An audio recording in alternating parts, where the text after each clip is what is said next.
want to know how many of your relationships are surviving. Can your relationship survive this quarantine situation?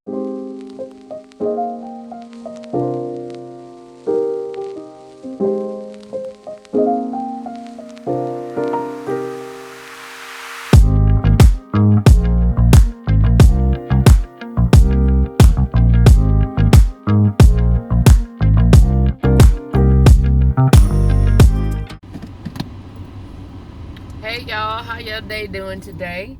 It's your girl, Miss Tonya. Just coming at you with yet another video. I'm very proud of myself. I have been very consistent in giving you at least 3 videos a week. Numbers are moving very slowly, so I'm gonna take my time out just to say this right this moment. Take your time, like, share, subscribe, tell your friends, tell your mama, tell anybody that will listen that your girl only needs 100 and some odd just to reach that 1,000 mark. I really, really, really appreciate it. Okay, so I am right now, I'm on my way home from working.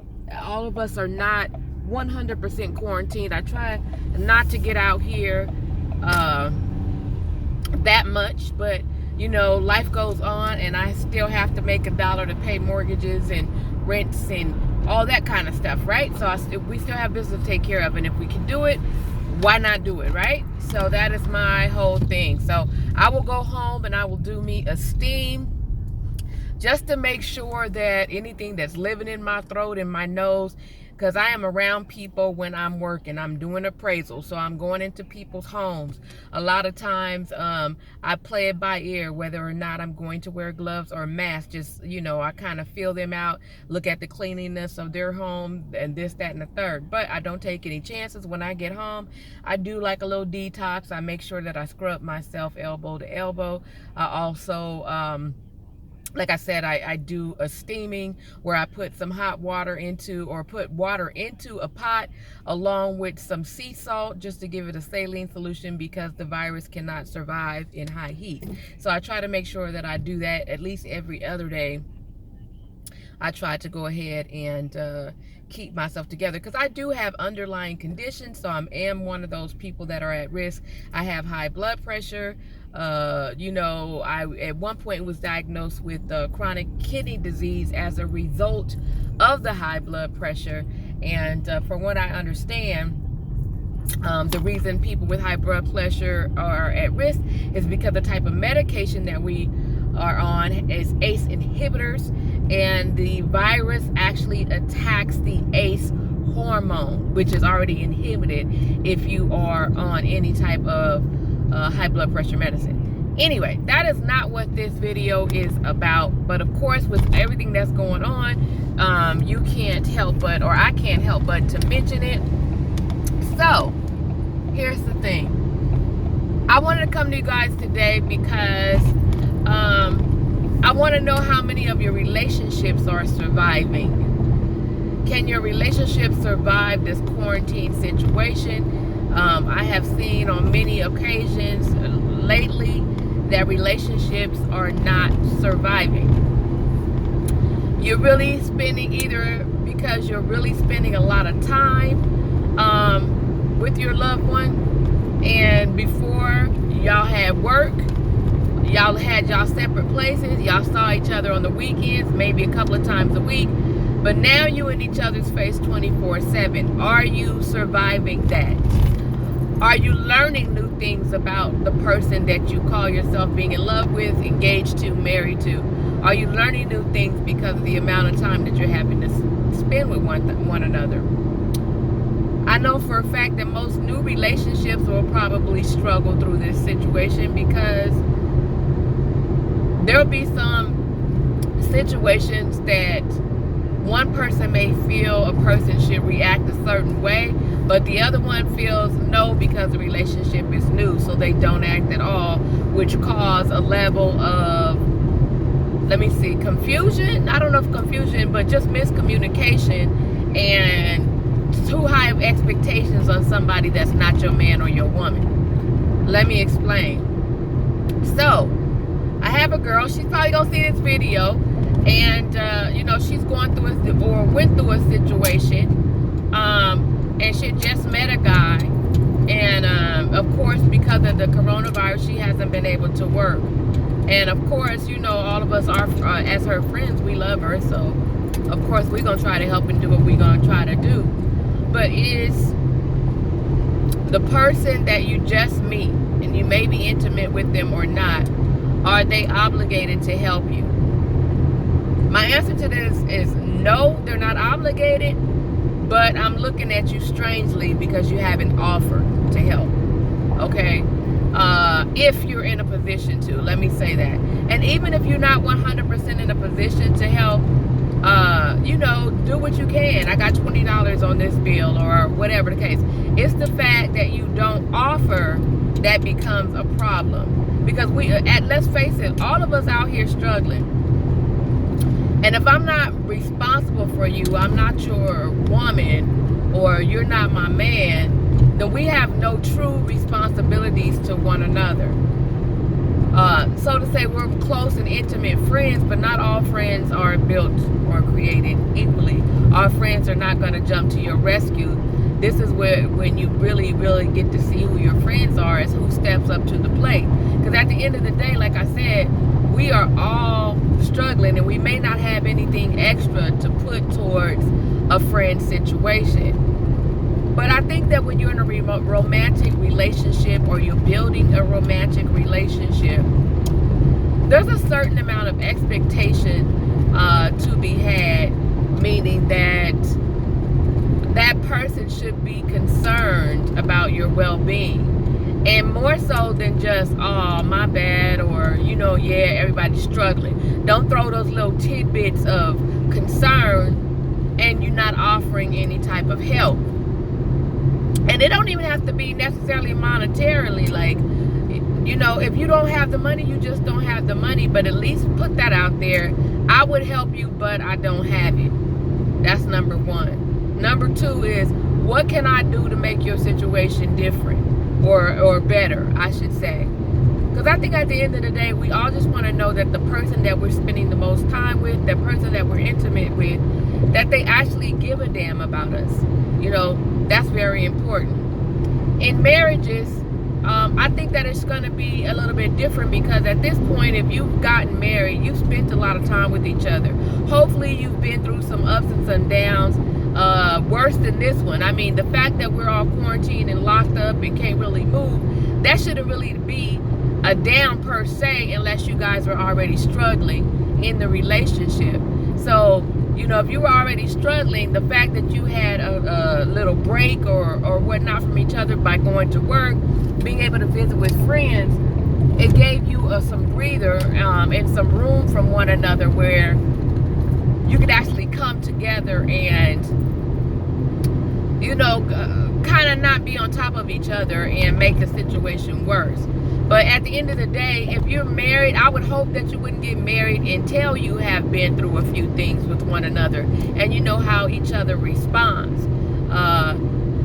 Because this right now, we're just at the beginning of what's going to happen. And relationships, faith, all of that stuff is going to be tested. I don't know if you realize how serious things are or can be, but it's going to be a minute before life gets back to usual. So if that's the case, then you need to be with somebody that's on the same page with you, that doesn't mind I'm not going to say doesn't mind the struggle, but can go with you and hold your hand in the struggle. Y'all can get through things together. Because also, like, what if one of you guys gets sick? The other needs to be able to step up. And if you're with somebody that you're worried about their ability to step up, their ability to actually help you in a crunch, now is the time to let go of the dead weight. Because I don't want anybody with me that becomes a burden on me, and I'm already stressed out about the current trajectory of life, and now you add into that and you're making my life more miserable with your inability to step up, or the fact that you have become a whiner, or you're not helping me come up with a solution to make sure that we keep food on our table. Relationships will be tested in this trying time. You need to trust that relationships, you're gonna see what your relationship is made of. You know, don't sit up there and be coveting anybody's relationship on Facebook who look like they got a quarantine bae, or who booed up, because you don't know what they're going through when they're not posting, when they're not, you know, uploading a video, or they're not doing a TikTok dance, or whatever the case may be, making it appear that their situation is great.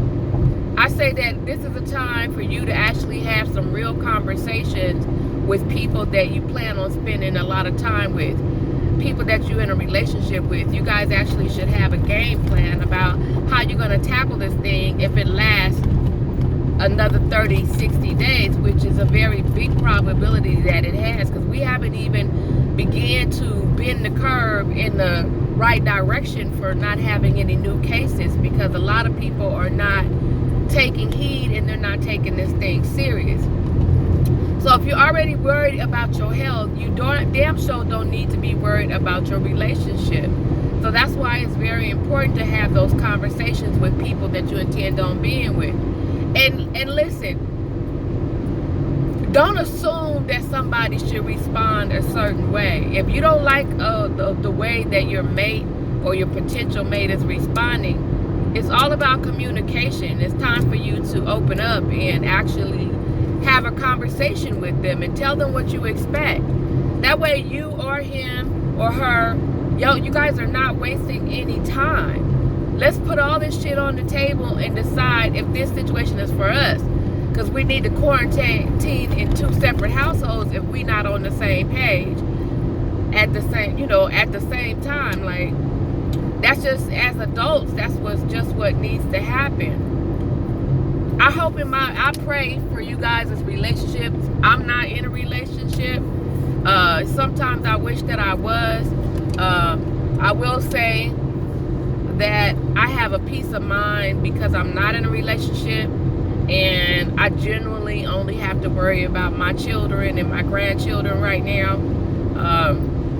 So, I worry about my friends too, but my first priority are to the people that I brought into this world and their offspring. So that's my first priority. But for those of you that are lucky enough or fortunate enough to be in a relationship, I pray that you'll take this time to actually have a conversation with the person that you love or care about, and make sure you guys are on the same page, because relationships are hard enough they're just hard enough without any added situations. And we're in a situation that is just crazy. I anticipate there'll be a lot of divorces and breakups. I'm not putting that out into the universe to come true. It's just reality and facts that stress is not good on relationships. It's just not good. And sometimes people that you were already questioning your compatibility with, they start to show their true colors. And it don't take a rocket science to know that this is going to be a really hard situation, because not only are you cooped up with each other, but 9 times out of 10, you're not working. So now you cooped up and the finances ain't right. And right now, a lot of financial institutions, a lot of utility companies, they are actually, working with you on not turning things off. But at the end of the day, that don't mean that those bills aren't going to be owed. So there's going to be some financial hardships no matter what. So you guys just take the time and kind of talk to each other. Some great news about the stimulus package. If you haven't had a chance to read it, they are offering unemployment to self-employed people. It will be based off of your tax return, and I believe up to $600 a week, depending on what state. Now, the $600 is on top of what you would qualify for if you would normally qualify for unemployment. Because I'm self-employed, I don't qualify for unemployment, but I will qualify for the $600 a week unemployment stimulus package, according to what I read. So that could be up to, in California, the maximum you can get per week is $450. So, and on top of that, you'll get another $600. So that's $1,000 a week that you would be eligible for, based on this new stimulus package that's going through. Also, it would be $1,200 for individuals who have filed. If you cannot be claimed as someone else's dependent. If you can be claimed as a dependent, you are not eligible for the $1,200 stimulus package or stimulus, and you are able to get $500 per child. But there are some income restrictions. So take your time and familiarize yourself with this stimulus package, because this thing is important. If you've never been into politics, you've never been into bills and how they work, and stimulus packages and all these things that are happening in the government, now is the time to educate yourself, because this will be the difference between your family make it and not. Now, I've talked a lot, and I can say a whole lot because I've always been into politics. I've always reading and this, that, and the third. But I just wanted to kind of reach out and say, take good care of your relationships. Relationships are hard to come by. If you are in a relationship, have that conversation with the person that you're with. And until the next video, I appreciate you guys for just stopping by. Whether it's 4 of y'all, 30 of y'all, 1,000 of y'all, I just appreciate anybody who stops by and looked at the video. Don't forget to like, share, and subscribe, and I will see you on the next one. Tanya's World, peace out.